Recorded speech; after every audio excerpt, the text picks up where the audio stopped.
G'day and welcome to another Carnage House production. This is another episode of the Young Aussie Startup Series. I'm joined today by AMIN LALANI. AMIN, how are you going? Not too bad, thank you. How are you? Terrific. Obviously, we're all in isolation, so we're doing these interviews via web link rather than in person. So it's not quite as intimate, but we're going to try and do the best with what we've got. AMIN LALANI is the CEO and founder of Lashcart, another fantastic Aussie startup. I mean, why don't you tell us a little bit about what Lashcart does? We're establishing an e-commerce marketplace where our focus is on just the local businesses where they can put their products online, as many as they like, and they can sell it for a lot cheaper than what we have at the moment with other marketplaces. So they start with charging a listing fee, then subscriptions, and then there's like a massive end fee when they actually charge up to roughly an average is 15%. Wow. It's on top of all the other fees they charge. So it really affects our small businesses that are trying to start getting their products out there. So that's what we're establishing a platform for them to start up and then get your products outside. Yeah. Well, that's fantastic. That sounds like it's actually really helpful for small businesses. What as a kind of follow on from that, number one, why are the fees and the costs associated with selling products on existing platforms so high? And number two, how are you able to get around those costs? So firstly, if you look at the marketplaces, those marketplaces are very huge. So they have like a very big bank account where they're running an international scale. They've been there for more than 20 years. For example, if you compare with say eBay, they're the biggest competitor in marketplace in Australia. There hasn't been anything as big as eBay, and so they can charge those hefty fees, and you can't get around with them because there are not many local startups and marketplaces that are trying for that. So apart from that, you can have like mydeals.com where they are trying to start up on that, but they just focus on the furniture part. And that's why with eBay, they can charge the hefty fee and then they can make a listing that you can't have more than 40 products on as a seller. Otherwise, you have to pay more fee because there aren't many marketplaces that are competing with them. Yeah. Okay. So what we are doing is that we can, for startups, you can list as many products as you like because we can keep our server costs down. So we want to pass that on to them because we are making the whole marketplace from scratch. So in the longer term, because it's not a huge scale process and not a big cost for us, we can pass it on to our sellers as well. Wow. Okay. Well, that's actually pretty interesting. So, do you, in terms of scalability, then obviously you're saying that the costs that they incur as a consequence of them being so large, do you think that that kind of puts a limit on the extent that you can scale? Just otherwise, you might have to start charging those fees like that eBay, for example, charges. Not really, actually, because if we can keep the cost down on, for example, just a fee, then we can help them out with other places also. It's not just a fee, payment fee that they're charging. They're charging listing fee. They're charging marketplace fee. Then there's all sorts of different fees. So if we can keep this fee down, and then even if we scale higher, because our server costs will be low, we can keep those low prices for them. So where in terms of that, we can scale it onto a different vertical where we can help them. So say we are partnering with different courier logistics with Sandal, Australia Post and stuff. So then we can help them out in terms of different fees. So in terms of scalability, we can still keep our costs low. Okay, well, that's fantastic to hear. So one of the things I'm trying to capture with this series and one of the things that I'm trying to do is trying to work out, number one, like why young people in particular are starting businesses and also the particular challenges that they're facing that are either unique to kind of young people or unique to Australian startups, and hopefully kind of the intersection of those two forms some kind of interesting viewing / it kind of documents the actual journey of these young entrepreneurs. What would you say was the biggest inspiration for you starting Lashcart? So it's actually us as three co-founders, and we all have worked with other marketplaces. Okay. One of us has been a developer from the back end, and he knows what's the struggle and what can we do to make it better. Then myself and another co-founder, we've worked as sellers and retailers in those marketplaces to see we end up paying like 30-40% of the just revenue. So we know the struggles of that. Sure. And apart from that, as a young entrepreneur, the hardest part is you would get around a lot of people saying you're too young for this. Yeah, sure.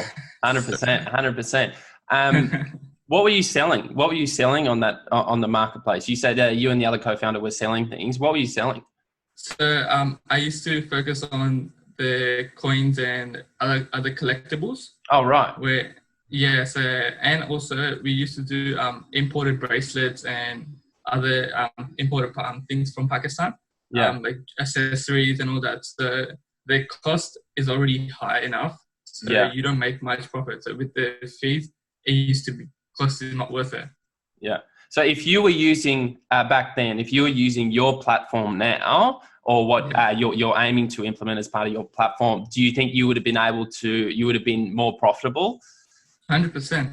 Yeah. Absolutely. Because for one of my biggest marketplace that I was using was eBay. Right. I had more than 100 products, but I couldn't put more than 40 products at a time. Yeah. If I want to not pay at least $50 a month on just fee to just list them, and then on top of that, I was paying a listing fee.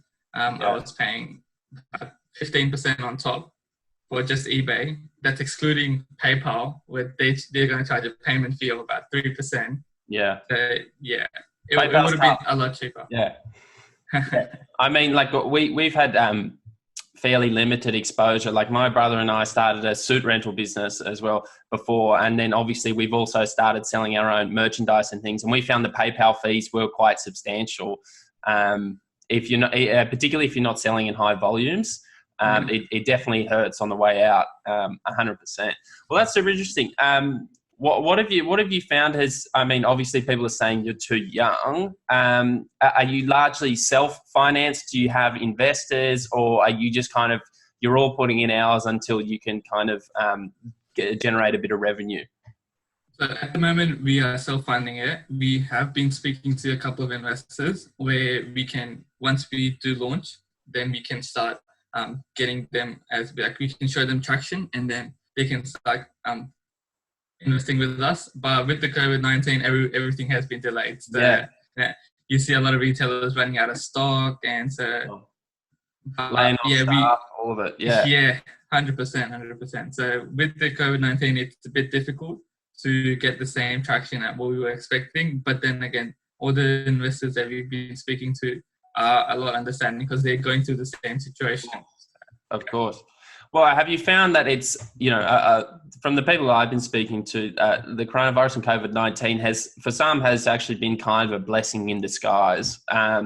In many respects, a lot of them, if they have a business, it's forced them to focus on the online aspect of their business. They've had to refine their sales pipelines. They've had to ensure that their online marketing spend is being spent more effectively.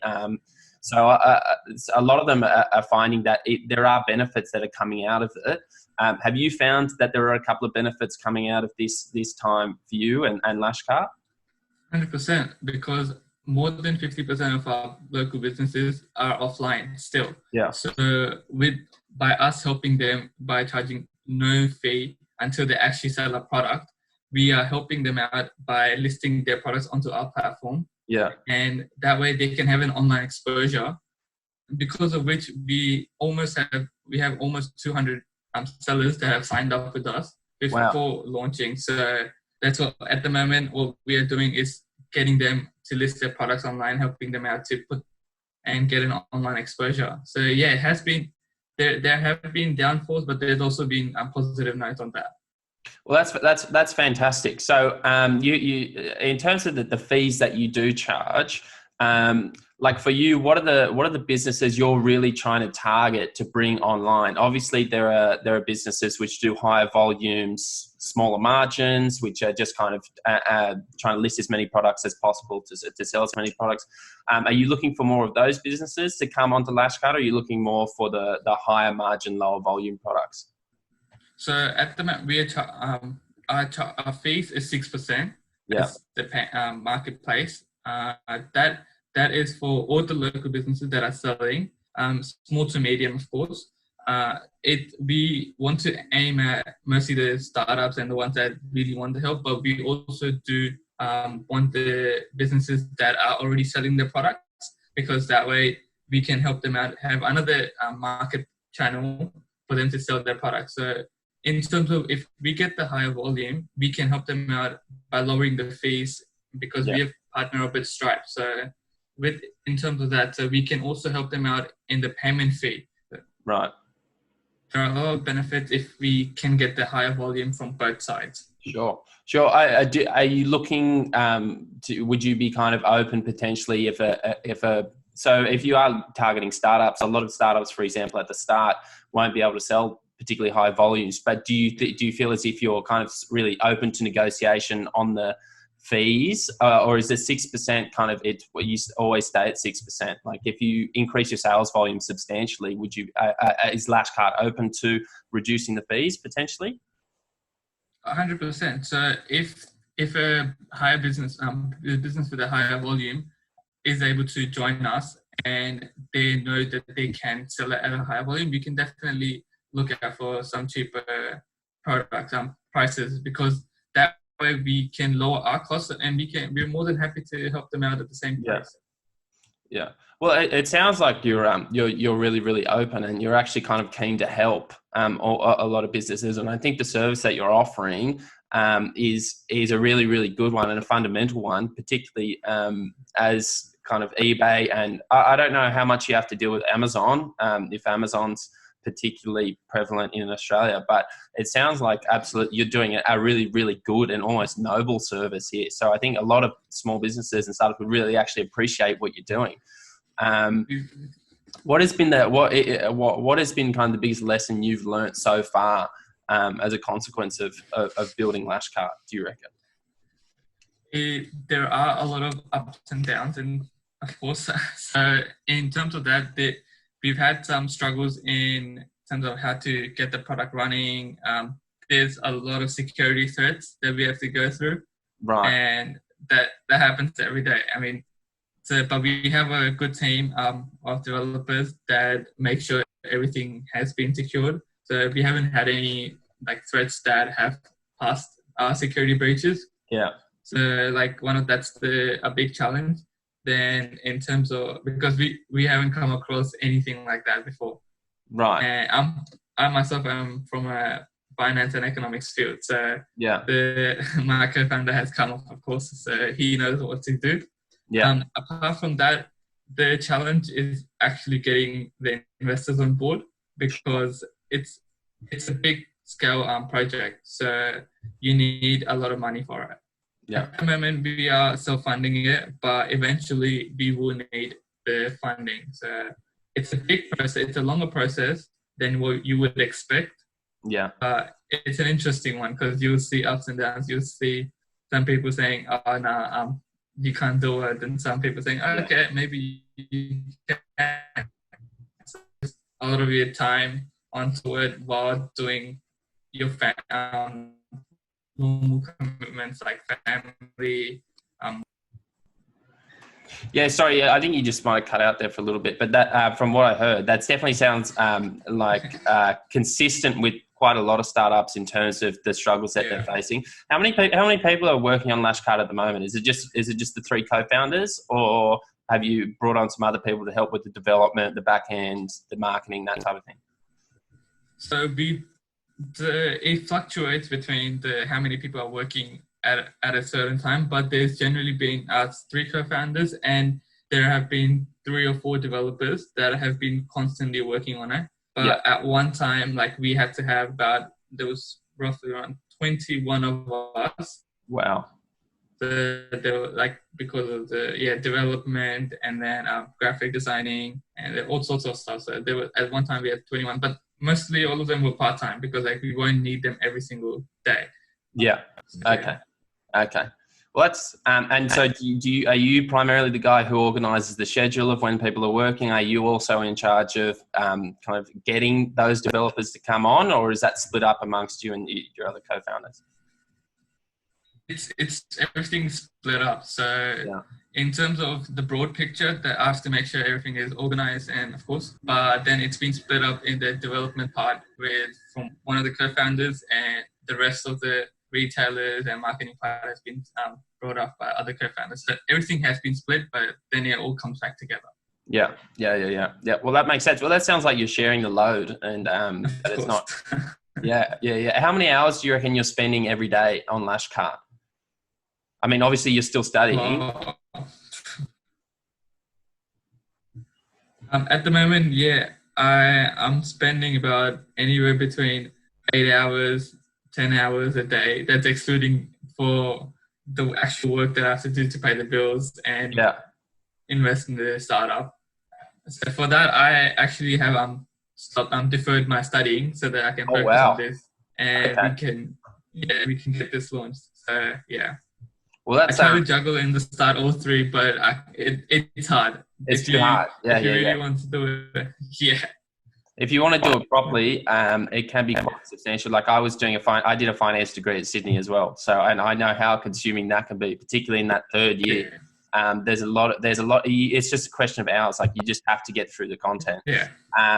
So I totally understand, particularly if you're building something that looks like it has the potential to be really successful. Obviously, you just got to put the time in, and you can always come back to study. But if you don't really want to stuff this up, 100%. I guess. 100%. Yeah. Well, that's really, really exciting. So in terms of the pipeline and kind of the milestones moving forward from here, what are kind of the key things that you have to tick off, or like key dates that customers and businesses that you're working with are kind of aware of or should be aware of? So in terms of the milestones, we were actually expecting to have 100 sellers that signed up with us. We ticked off more than 175, so almost 200. So that was a lot earlier than expected. And it can also be because of COVID-19. There are more businesses struggling, but I mean, we're always glad to help. 100%. Apart from that, we have launched our seller center just this week. So we are encouraging all the businesses to sign up and start adding their products. Yeah.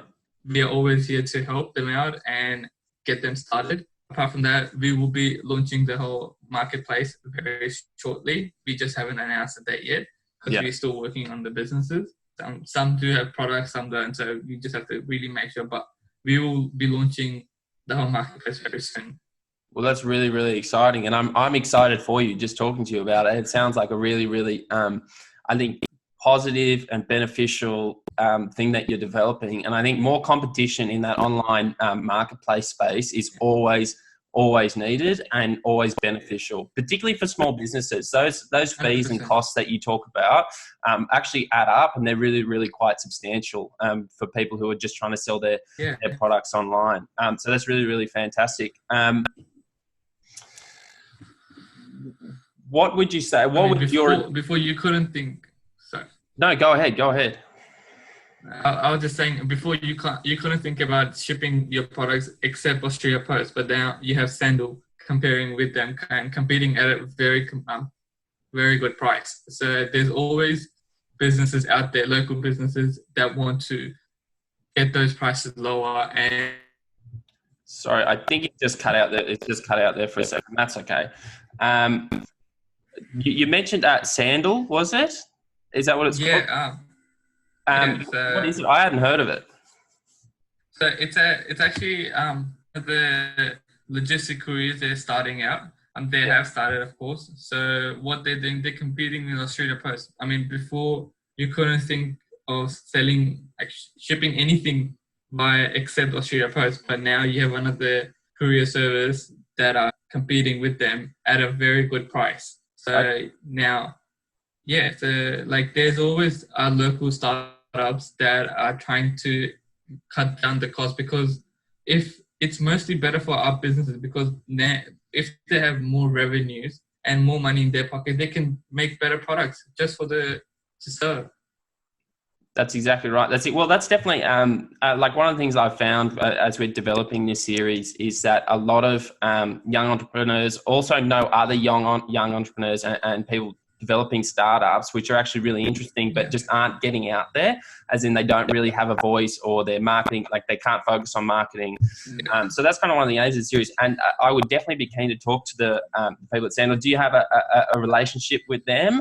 Do you know them personally, or you just kind of, because I'd never heard of them before? No, I don't know them personally, but like I've been in touch with a couple of people, especially like one of the investors as well, that have shown the green light of like getting in touch with them. But like we've already been in touch with them, so like there's already good startups out there that are starting at a smaller scale, but they are just getting things ready. Yeah, of course. Okay, well, that's absolutely fantastic. I think that basically covers it. Is there what is the best way to reach you or Lashcart, or is there a website? Is it through LinkedIn, Facebook? What is the best way? So we have launched a website for the sellers at the moment. So if you go on lashcart.com.au, you can start signing up as businesses. I mean, you can also start signing up as customers, but we don't have any products live at the moment for them. Yeah. So you can go on there. You can go on our LinkedIn. We also have, if you go on the website, we have ways for us, like people to contact us. There's my personal contact number they can contact. There's email, there's LinkedIn, everything. So.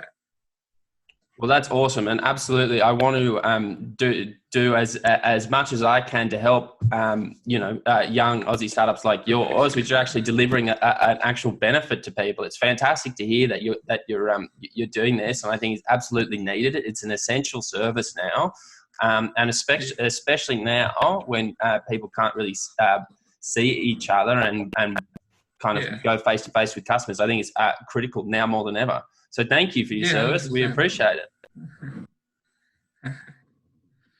We thank you to joining us and calling me out on it, because like it is important for all the businesses to actually sell their products onto it. And because I mean, foot traffic is getting harder, and it might be even harder for upcoming next few months. So online is the new way to go.